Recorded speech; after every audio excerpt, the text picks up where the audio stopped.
Colorado is fucked.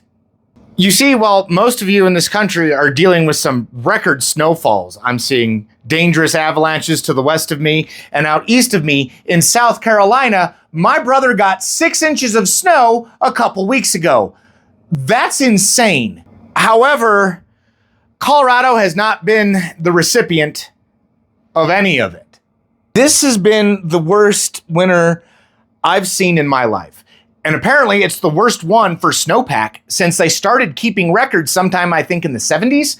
And some people are saying it's the worst winter we've had since 1911. Over 100 years, it has not been this bad. I have never seen this state this dry at this time of year. Normally, this time of year, I can't really go hiking in the mountains. In fact, I kind of put up all my hiking equipment when fall hit because I figured I'm not going to be able to make it up into the mountains. You know, the snow gets too deep and you're definitely not going to be going around trying to hike in waist deep snow, which is what it should be at a minimum. I just drove over Wolf Creek Pass here a couple weeks ago to go to Pagosa. The snow at the top of the pass was about that deep, barely up to my ankle. That is depressingly pathetic for what it should be this time of year. Like, this is really bad. I mean, normally we do have problems in like the Rio Grande River trying to make sure enough water gets downstream throughout the year because we've kind of been in an on-off, mainly on drought for a couple decades at this point. But this year, man, this is really bad.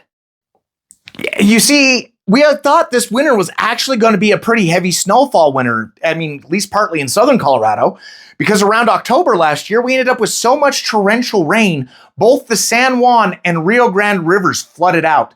Now, it affected the San Juan side over by Pagosa Springs more because there was no place to send that water. So it flooded out streets, shut down Wolf Creek Pass as you were trying to get over to Pagosa for a few days and flooded out some of the streets in Pagosa. On the Rio Grande side, this side, we actually have a lot of canals and farmlands. So we were able to take all that excess water and flood out these fields, which was a good thing because we're like, cool, we'll get a lot of extra, groundwater in. It'll get really cold. It'll freeze. It'll stay there until spring. But that didn't happen. This time of year in February, I should not be able to walk outside with it above like 10 degrees. Hell, there should be days that don't even get above 0.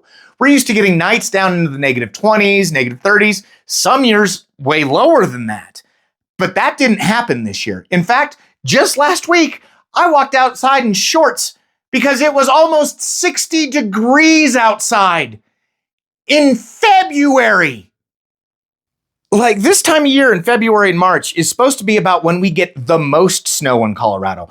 Big, thick, fluffy, wet snow, like that heavy stuff that tends to break trees, and if it gets too deep, sometimes damage houses. The snow we get earlier in winter and fall is usually like a dry, powdery snow that doesn't really stick around or have much moisture to it. But this is the time of year when it dumps on us and we build up the snowpack, but it's not happening. We just got snow last night, and I woke up before the sun was even up, and it was already gone. It just dusted and then the wind blew it away. I don't know what we're going to do this year. The lack of snow and the lack of the extremely cold weather we normally get is like a 1-2 punch for us. The lack of snow is going to dramatically affect how much water we can use for watering crops, how dry the forests are, especially when it comes to lightning season, because we're looking at some really dry forests this year. Northern Colorado, Xcel's already put out that they're going to be probably shutting down when the high winds come up, shutting down power again, because they have to worry about sparks going to be able to cause forest fires. And not only just sparks, most of our forest fires are started by lightning. Some are man-made. But this year, it's going to be a tinderbox. And on top of that, with having a well above average, historically warm winter, the pine beetle we've been fighting down here in southern Colorado for years that has been decimating our forests are going to thrive. The cold weather helps keep those damn beetles in check and help kill off some of them.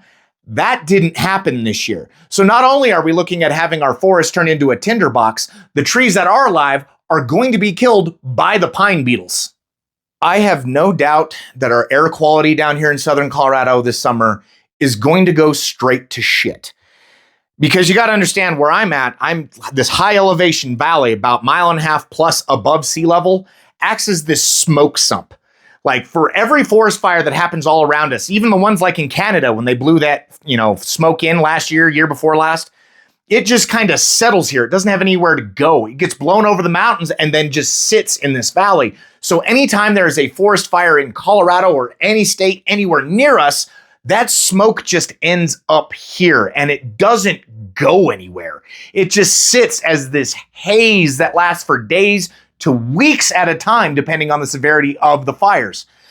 And I ain't gonna lie, when it gets that smoky, it kind of sucks to breathe. You just walk outside and all you smell is smoke. You smell of smoke. Your vehicle smells of smoke. Your house smells of smoke.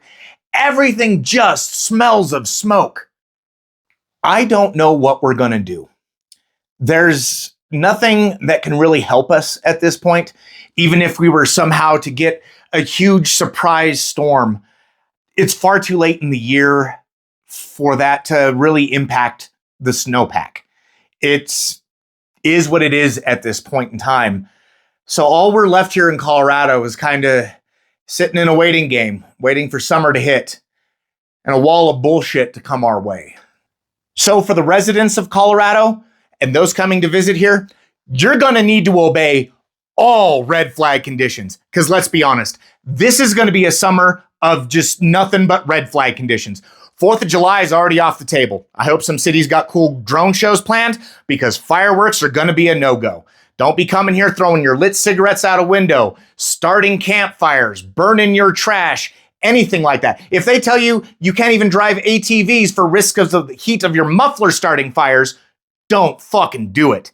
We already had a guy here several years ago on the east side of this valley that decided he didn't like being told what to do and was going to burn his trash anyway and started the 3rd worst forest fire in Colorado history and knocked my valley back into the 1980s because we had no internet, we had no cell service, we didn't have shit. You couldn't buy anything if you didn't have cash because none of the banks could work, none of the credit card readers could work, and I would really love not to experience that again.